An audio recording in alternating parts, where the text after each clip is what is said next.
Praise the Lord. இயேசுவின் ரத்தம் ஜெயம் தினமும் இயேசு நிகழ்ச்சிக்கு உங்களை கர்த்தராகிய இயேசு கிறிஸ்துவின் நாமத்தில் வரவேற்கிறேன். செய்தியின் தலைப்பு: நம் கண்களுக்கு காரியங்கள் தாமதம், கர்த்தரின் பார்வையில் சரியான நேரம். ஆதார வசனம் எசேக்கியேல் 12ஆம் அதிகாரம் 27-28 வசனங்கள். மனுபுத்திரனே, இதோ இஸ்ரவேல் வம்சத்தார் இப்படி சொல்கிறார்கள், இவன் காண்கிற தரிசனம் நிறைவேற அநேக நாள் செல்லும், தூரமாயிருக்கிற காலங்களை குறித்து இவன் தீர்க்க தரிசனம் சொல்லுகிறான் என்கிறார்கள். ஆகையால் என் வார்த்தைகளில் ஒன்றாயில் இனி தாமதிப்பதில்லை என்று கர்த்தராகிய ஆண்டவர் உரைக்கிறார். நான் சொன்ன வார்த்தை நிறைவேறும் என்று கர்த்தராகிய ஆண்டவர் உரைக்கிறார் என்று அவர்களோட சொல் என்றார். தேவ தரிசனம் பெற்றவர்கள். மேற்கண்ட பகுதியில் கர்த்தர் எசேக்கியா தீர்க்க தரிசனம் மூலமாக இஸ்ரவேல் மக்களுக்கு ஒரு செய்தியை சொல்லுகிறார். அவர்கள் என்ன நினைக்கிறார்கள், பேசிக்கொள்கிறார்கள் என்பது எசேக்கியாவுக்கு தெரியாது. ஆனால் கர்த்தர் அறிவார். அவர்கள் இஸ்ரவேல் மக்கள் என்ன சொல்கிறார்கள், இவை எப்போவுமே இப்படித்தான், எப்போவோ நடக்கிற காரியத்தை இன்னும் தூரமாக இருக்கிற காரியத்தையே தரிசனமாக சொல்லுவான். இவைகள் இப்போது நடப்பதில்லை, வெகு தாமதம் என்று பேசிக்கொள்கிறார்கள். ஆனால் இப்படிப்பட்ட மக்களிடம் போய் சொல், இனி என் வார்த்தையில் ஒன்றாகிலும் தாமதிப்பதில்லை. நான் சொன்ன வார்த்தை நிறைவேறும். நான் என்னெல்லாம் செய்வேன் என்று சொன்னேனோ அவையெல்லாம் நிறைவேறும் என்று நான் சொன்னதாக போய் அவளிடம் சொல் என்றார். இதைத்தாங்க நானும் உங்களிடம் சொல்லுகிறேன், சொல்லுகிறேன். நாம் எதை தாமதம் என்று சொல்லுகிறோம்? நாம் நிர்ணயித்த காலத்தில் நாம் எதிர்பார்க்கிறபடி நடக்காதே போனால் தாமதம் என்கிறோம். உலகம் ஒவ்வொன்றுக்கும் ஒரு காலத்தை வகுத்து வைத்திருக்கிறது. திருமணத்துக்கு ஒரு வயது, பின் குழந்தை பாக்கியம், சம்பாத்தியம், செட்டில் ஆவது, வீடு கட்டுவது, வாங்குவது, இப்படி பல காரியங்களுக்கு இந்தந்த காலகட்டத்தை நடந்தேற வேண்டும் என்று உலகம் நிர்ணயித்து உள்ளது. இப்படி இந்த காலகட்டத்திற்கு நடக்கவில்லை என்றால் தேவ ஜனமாகிய நாமே தாமதம் என்கிறோம். நமக்கு நம் பரம தகப்பனை பற்றிய அறிவு உண்டு. அவர் வேண்டுமென்றே லேட் பண்ண மாட்டார். நாம் கவலைப்பட்டு சோர்ந்து இனி நடக்காது என்று ஆத்துமா வெறுமையாகி நின்ற பிறகு இனி செய்யலாம் என்று நினைப்பவர் அல்ல. கேட்ட உடனே கொடுக்கக்கூடாது, கொஞ்சம் அளந்து திரியட்டும் என்று நினைப்பவரும் அல்ல. இதெல்லாம் உலகம் மனிதனுடைய பண்பு நலன்கள். இதை பார்த்து பழகிவிட்ட நாம் இதை அப்படியே தூக்கி தேவன் மேலேயும் வைக்கிறோம். நாம் அப்படி செய்யக்கூடாது. எல்லாவற்றுக்கும் என் தகப்பன் ஒரு முகாந்திரம் வைத்திருக்கிறார். அவர் மறந்து விடுகிறவர் அல்ல, மறுக்கிறவரும் அல்ல. இந்த அறிவு நமக்கு வேண்டும், தெளிவு வேண்டும். மற்றவர்கள் நம்மை பார்த்து, இது என்ன, எப்போ பார்த்தாலும் ஜெபிக்கிறீங்க, கர்த்தரையே கதின்னு இருக்கிறீங்க, சர்ச்சுக்கே போயிட்டுருக்கு, பின்ன ஏன் இவ்வளவு தாமதம் என்று கேட்டால் நாம் இப்படி பதில் சொல்ல அறிந்திருக்க வேண்டும். என் தகப்பன் தாமதிக்கிறவரார் அல்ல. எல்லாவற்றையும் அதன் காலத்தில் நேர்த்தியாய் செய்கிறவர். அதன் காலத்தில் அவர் குறித்த நேரத்தில் நேர்த்தியாய் செய்கிறவர். அதுதான் எனக்கு சரியான நேரம். பூரணமாய் செய்து முடிக்கிறவர். இந்த காரியத்துக்கு அவர் குறித்த நேரம் இன்னும் வரவில்லை. இதை தாமதம் என்று நாங்கள் எடுப்பதில்லை. நீண்ட பொறுமையாய் இருக்கிறார் என்று தான் சொல்ல வேண்டும் என்று நாம் பதில் சொல்ல அறிந்திருக்க வேண்டும். ஆம், 2 பேதுரு 3:9 சொல்கிறதை பாருங்கள். தாமதிக்கிறார் என்று சிலர் எண்ணுகிறபடி கர்த்தர் தமது வாக்குத்தத்தத்தை குறித்து தாமதமாகிறாமல் ஒருவரும் கெட்டு போகாமல் எல்லாரும் மனம் திரும்ப வேண்டும் என்று விரும்பி நம்மேல் நீடிய பொறுமையுள்ளவராக இருக்கிறார். கேட்டீர்களா? இது தாமதம் அல்ல, நீடிய பொறுமை. ஒரு காரணத்திற்காக. இது இயேசு 2ஆம் வருகையை குறித்த கமெண்ட்டுக்கு பதில். அப்படித்தான் எல்லா காரியங்களுக்கும். ஆபிரகாமுக்கு 75 வயதில் வாக்கு கொடுத்தார், கூட்டிக் கொண்டு வந்தார். பெருகவேனார், ஆசீர்வதிப்பேன், உன் தேசத்தை உனக்கு கொடுத்தேன், வம்சத்துக்கு கொடுத்தேன், தலைமுறைக்கு ஒரு குழந்தை கூட இல்லை. அப்போவே கொடுத்துருக்கலாமே, அப்போவே புத்திர பாக்கியம் கொடுத்துருக்கலாமே. அது அவனுக்கு 75 வயதாகிவிட்டதே. கர்த்தர் சொல்லவே இல்லை, இவ்வளவு லேட்டாகும் என்று சொல்லவில்லை. அப்பொழுது கொடுத்திருந்தால் அவனுடைய சுய பலம். அப்படித்தான் சொல்லியிருப்போம். 86 வயதில் ஆகாருக்கு இஸ்மவேலை பெற்றெடுத்தான், அவனுக்கு பலன். அதுக்கப்புறம் எல்லாம் போயிட்டு கிட்டத்தட்ட 100 வயது. சாராளுக்கு ஒன்றுமில்லை, சாராளுக்குத்தான் பிறக்கும் என்று சொல்லிவிட்டார். எல்லாமே உருவி விட்டது, ஒன்றுமில்லை, அப்புறம்தான் கொடுப்பாரா? அப்படி அல்ல.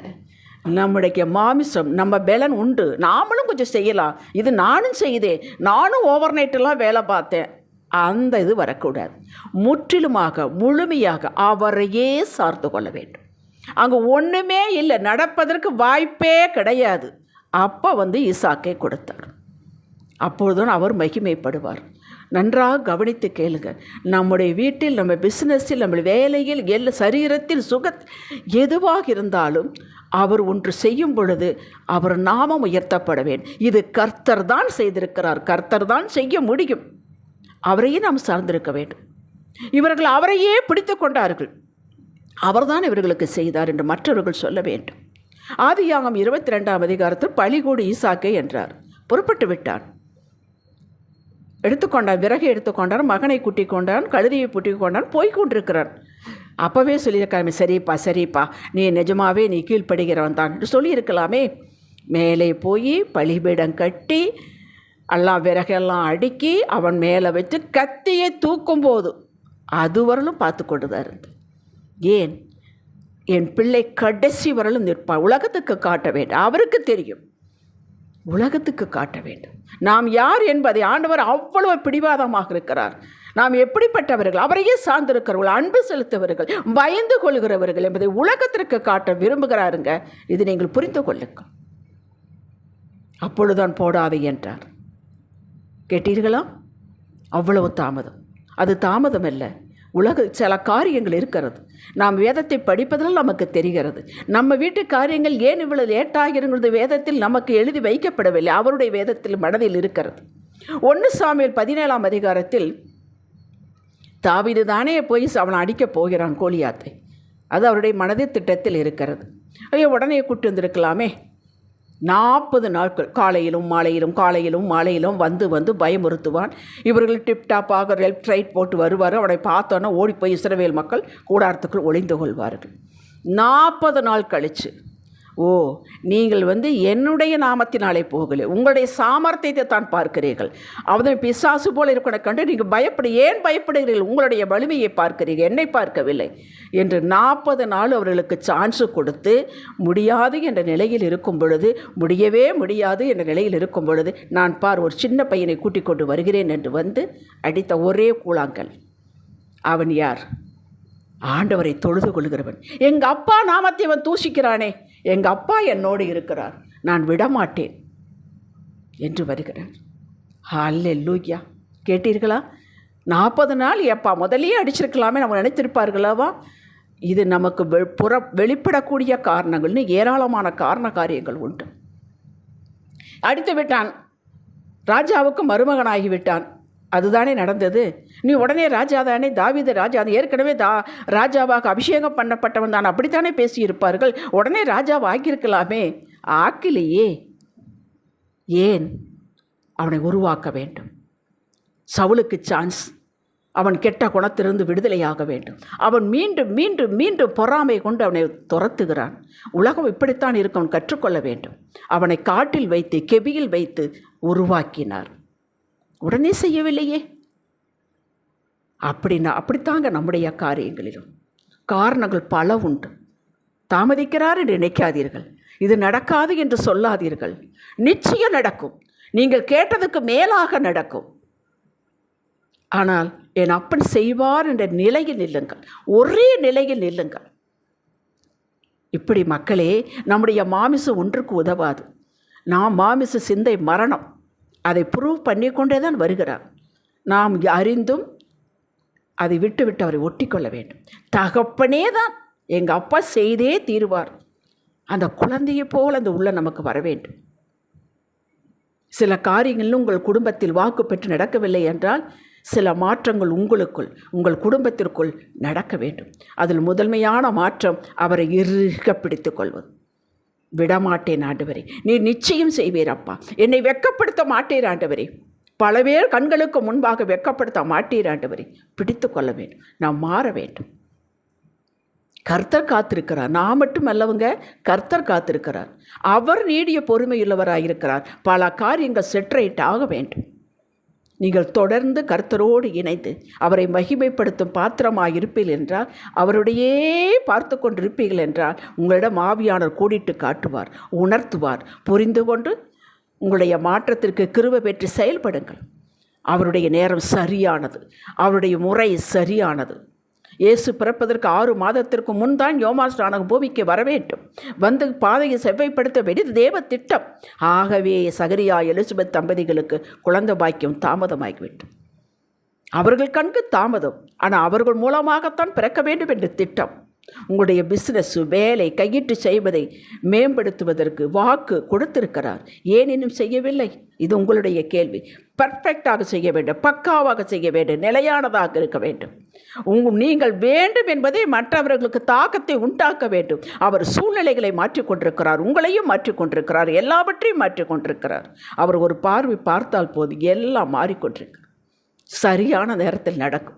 தாமதிக்கிறார் என்று நினைக்காதீர்கள், சோர்ந்து போகாதீர்கள். உங்களுக்கு செய்யாமல் அவர் யாருக்கு செய்வார்? லூக்கா 18:7-8 வாசித்து பாருங்கள். தேவன் தம்மை நோக்கி இரவும் பகலும் கூப்பிடுவர்களாகிய தம்மால் தெரிந்து கொள்ளப்பட்டவர்களே, நீங்களும் நானும் தான் விஷயத்தில் நீடிய பொறுமை உள்ளவராயிருந்து அவர்களுக்கு நியாயம் செய்யாமல் இருப்பாரா? சீக்கிரத்தில் அவர்களுக்கு நியாயம் செய்வார். உங்களுக்கு சீக்கிரத்தில் நியாயம் கிடைக்கும். ஆகையால் தான் இந்த செய்தியை கேட்கிறீர்கள். இன்னும் கொஞ்சம் காலம் தாமதம் என்று சொல்வதற்கு அல்ல இந்த செய்தி. சீக்கிரத்தை செய்து முடிக்கப் போகிறார் என்பதற்குத்தான். நீங்கள் எதிர்பார்த்து கொண்ட காரியங்கள், நீங்கள் எதிர்பாராத காரியங்கள் சகலமும் நடக்கும். மளவென்று நடக்கும். அப்பொழுது புரிந்து கொள்வீர்கள், அப்பொழுது சாட்சி சொல்வீர்கள். ஜெபிக்கலாம். தகப்பனே, நீர் எதை செய்தாலும் பொறுமையாக இருந்தாலும் அதற்கு காரண காரியங்கள் உண்டு. உங்கள் நேரத்தின்படி, திட்டத்தின்படி, முறைமையின்படி செய்து முடிக்க போகிறதற்காக ஸ்தோத்திரம். அதுவே சரியான நேரம், சரியான முறை என்று அறிக்கை செய்கிறோம். இயேசுவின் நாமத்தில் பிதாவே. இன்றைய சிந்தனைக்கு யோவான் 2 இன்னும் என் வேலை வரவில்லை என்று எசப்பா நீங்கள் உங்கள் அம்மாவிட சொன்னீர்கள், ஆனால் கொஞ்ச நேரத்திலே அற்புதத்தை செய்தீர். அப்படித்தான் என் வாழ்வில் நடக்கும். நான் எதிர்பார்த்து கொண்டிருக்கிறேன். நான் வெட்கப்பட்டு போக மாட்டேன். நீர் என்னை வெட்கப்படுத்த மாட்டீர். நான் உம்முடைய பிள்ளை அல்லவா? ஆமேன். ஹல்லேலூயா.